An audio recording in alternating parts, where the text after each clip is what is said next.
Hello, welcome back to our channel. Bertemu lagi dengan saya Adi. Biasanya saya suka banget untuk menggunakan analisa kuantitatif, atau biasanya saya nyebutnya tuh singkatnya adalah quant. Karena biasa kalau saya nyebutnya full kuantitatif tuh suka keseleo lidah tuh, kayak tadi barusan kayak sedikit keseleo lidah lagi. Oke, tapi mungkin pada video pada hari ini mungkin saya pengen bahas sesuatu yang lebih enteng-enteng dulu kali Bapak Ibu.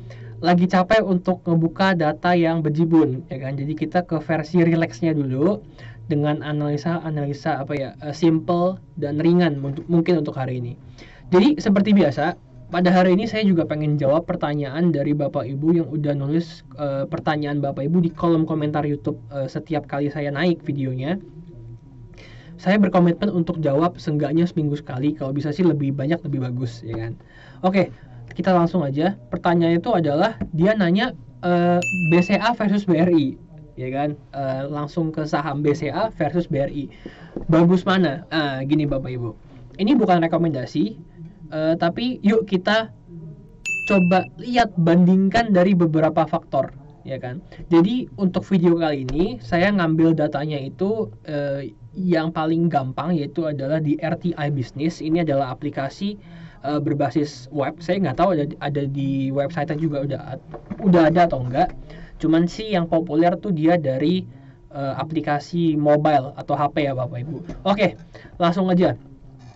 Pertama, biasanya nih kalau saya sih ngelihat bandingin dua saham atau beberapa saham, yang saya lihat pertama kali adalah performance-nya. Walaupun kalau dalam pemilihan saham itu kita harus emang bener ngelihat fundamental dari sebuah saham. Cuman bagi saya kadang ada saham yang bagus tapi harganya nggak naik-naik. Jadi dulu tuh saya merhatiin ada sebuah saham tuh yang laporan keuangannya sempurna ya Bapak Ibu. 10 tahun labanya naik terus, ya kan Bapak Ibu. Terus utangnya tuh stabil, ROE-nya tinggi dan lain-lain, tapi harganya itu naik sih naik, tapi pelan banget dibandingin sama saham-saham yang lain. Jadi bagi saya sih mungkin kalau untuk overview kita bisa juga lihat performance dari perubahan harga saham. Walaupun ini nggak satu-satunya faktor, dan jujur emang kadang-kadang ngebuat ini apa ya, tricky sih sebenarnya. Cuman ya kita lihat aja lah bareng-bareng dulu. BCA 5 tahun terakhir naik 142%. BRI selama 5 tahun terakhir naik 55,57%, ya kan? Jujur kalau cuman datanya kayak gini sih kita nggak bisa ambil kesimpulan apa-apa ya Bapak Ibu sebenarnya. Cuman ini buat overview doang ini untuk data harga kenaikan ya. Untuk data kenaikan harga. Oke. Nextnya bentar saya bukain. Ini, nah di sini Bapak Ibu, saya lumayan demen ngelihat data ini.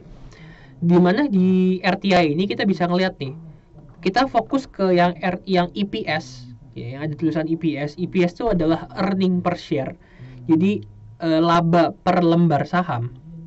Yang saya lihat biasanya tuh bukan gede kecilnya, tapi pertumbuhannya itu minus atau negatif.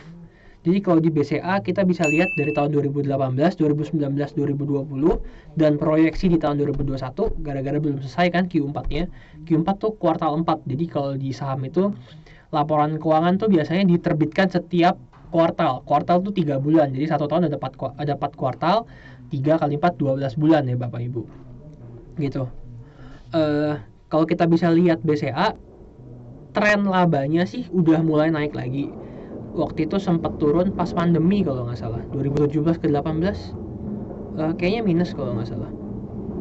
Oh sorry, ini nih dari 2019 ke 2020 ya kan, pandemi kan 2020. Nah dia labanya sempat turun, dan BCA tuh kalau nggak salah sebelumnya selama 10 tahun terakhir sebelum tahun 2020 laba dia itu naik dari tahun ke tahun sejauh yang saya tahu. Baru turun itu pas pandemi tahun 2020. Dan ternyata di tahun 2021 dia udah balik lagi, bahkan ngelebihin tahun EPS tahun 2019. Terus untuk BRI tahun 2018 262, 279 naik, 2020 turun lumayan dalam ke 151, tapi tahun 2021 proyeksinya naik, tinggal kurang Q4 udah naik. Berarti cirinya tuh berarti mirip-mirip ya Bapak Ibu dari pertumbuhan laba, dimana sejauh yang saya tahu BRI itu juga selama 10 tahun terakhir sebelum ada COVID dia itu labanya selalu naik dari tahun ke tahun. Cuman pas COVID dia jeblok labanya tahun 2020 sama BCA jebloknya tahun 2020, tapi tahun 2021 kayaknya dia udah mulai bangkit lagi kalau kita ngelihat dari pertumbuhan labanya. Terus faktor berikutnya adalah yang saya juga biasanya lihat itu adalah dividen per share dan dividen payout ratio.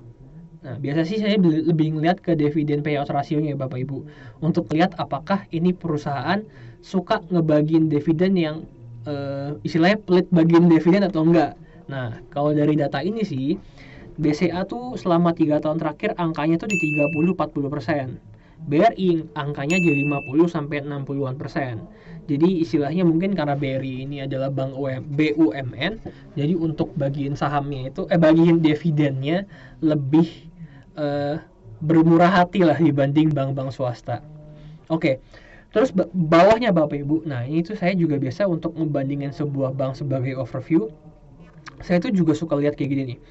Pertama kita lihat nih Bapak Ibu, salesnya. Sales tuh penjualannya, berarti omset lah istilahnya.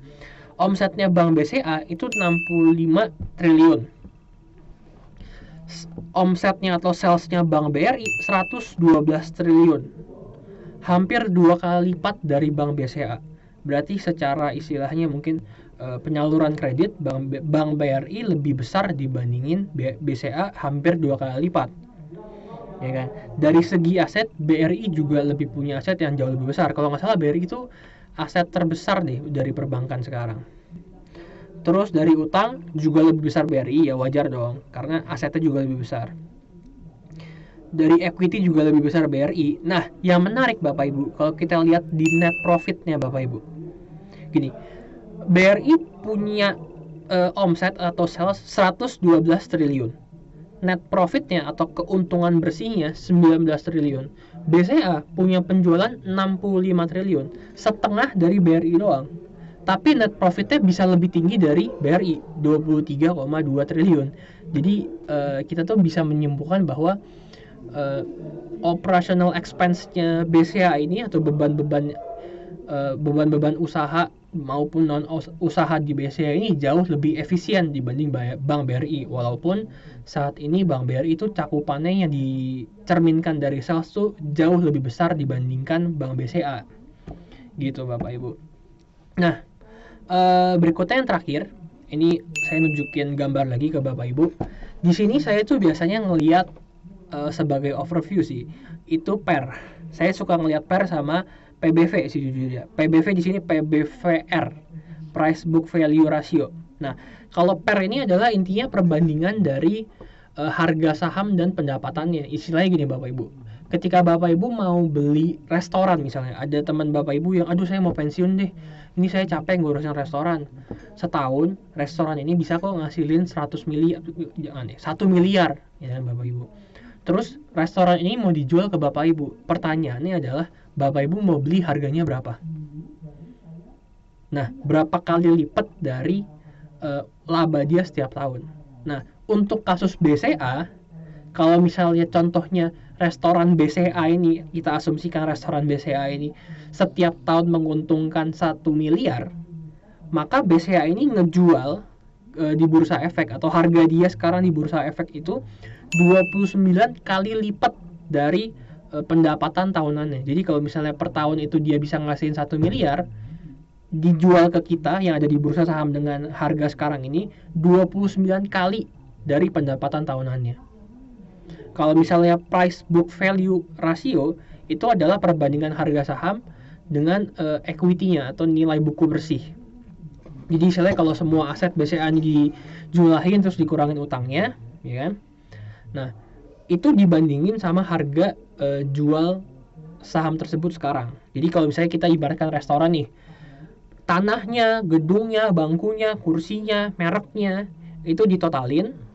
Kira-kira misalnya nih, oh berarti nilainya dia sekarang dari tanah, gedung, bangunan, bangku, kursi, lukisan, ubin, keramik dan lain-lain itu kira-kira misalnya 1 miliar nih nilainya. Nah, kalau kita ngelihat kasus BCA, dia itu dijual 4,5 kali lipat dari harga asetnya, dari harga buku bersihnya. Jadi kalau misalnya tadi yang restoran gedung tanah dijanji 1 miliar, dia dijual 4,5 miliar gitu. Jadi ibaratkan nih sebenarnya semakin kecil PER dan semakin kecil PBV itu secara logika bisnis memang lebih murah kalau dia lebih kecil. Kalau di sini kita bisa lihat PER-nya BCA adalah 29, BRI ada 23. Jadi secara PER emang BRI ini dinilai secara valuasi lebih rendah dibanding BCA pada saat ini. Dan dari kalau kita lihat PBV-nya, atau di sini sebutnya PBVR, PBVR-nya BRI itu cuma 2,2, sedangkan BCA 4,56, alias BCA ini dihargai 2 kali lipat lebih besar dari segi aset. Kalau kita memandang dari segi asetnya dibandingin dengan BRI. Yang saya juga suka lihat adalah ROE, alias return on equity. Ibaratnya tuh seberapa banyak perusahaan bisa menghasilkan keuntungan dari modal yang dia punya. Equity kan modal ya Bapak Ibu. Dimana kalau misalnya punya modal 100, kita tuh bisa ngasilin berapa banyak sih dari modal 100 ini. Kalau BCA tuh 15,64%, alias dari 100 dia bisa ngasilin 15. Kalau BRI dari nilai 100 dia bisa ngasilin 9,25. Jadi istilahnya ketika kita ngomong rasio-rasio keuntungan alias dicerminkan dari ROE, BCA memang menang. Cuman kalau dari valuasi, BRI yang menang. Kalau dari performa harga, BCA yang menang. Kalau dari pertumbuhan EPS, SERI. Oke, kesimpulannya mungkin balik lagi ke Bapak Ibu sekalian. Kita mungkin pada hari ini buat video enteng aja. Overview perbandingan antara BCA dan BRI. Dan mungkin bagi Bapak Ibu yang pengen nanya, silakan ketik aja di kolom komentar langsung. Oke, dari saya sekian untuk hari ini. Thank you. Halo, terima kasih sudah menyaksikan video di RF Channel on YouTube.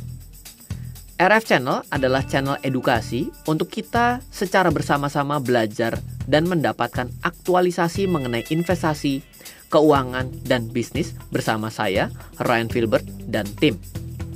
Add nomor WhatsApp saya di 0895 07 08 0789 0895 07 08 0789. Download aplikasi MyRF di Android atau iOS untuk mendapatkan artikel dan tema-tema khusus mengenai edukasi investasi, keuangan, dan bisnis pada aplikasi MyRF sekarang juga. Setiap bulan, saya bersama dengan tim memiliki kelas, mulai dari belajar trading dengan analisa teknikal, yang strateginya bisa Anda terapkan pada seluruh market, mulai dari saham, forex, hingga cryptocurrency, atau kelas investasi saham bernama Fundamental Camp. Untuk mengetahui kelas lainnya dan bertanya mengenai kelas, hubungi tim sekarang juga di 0852 882 6187. Sekali lagi, 0852 882 6187. Semoga terus bermanfaat. Dari saya Ryan Filbert, salam investasi untuk Indonesia.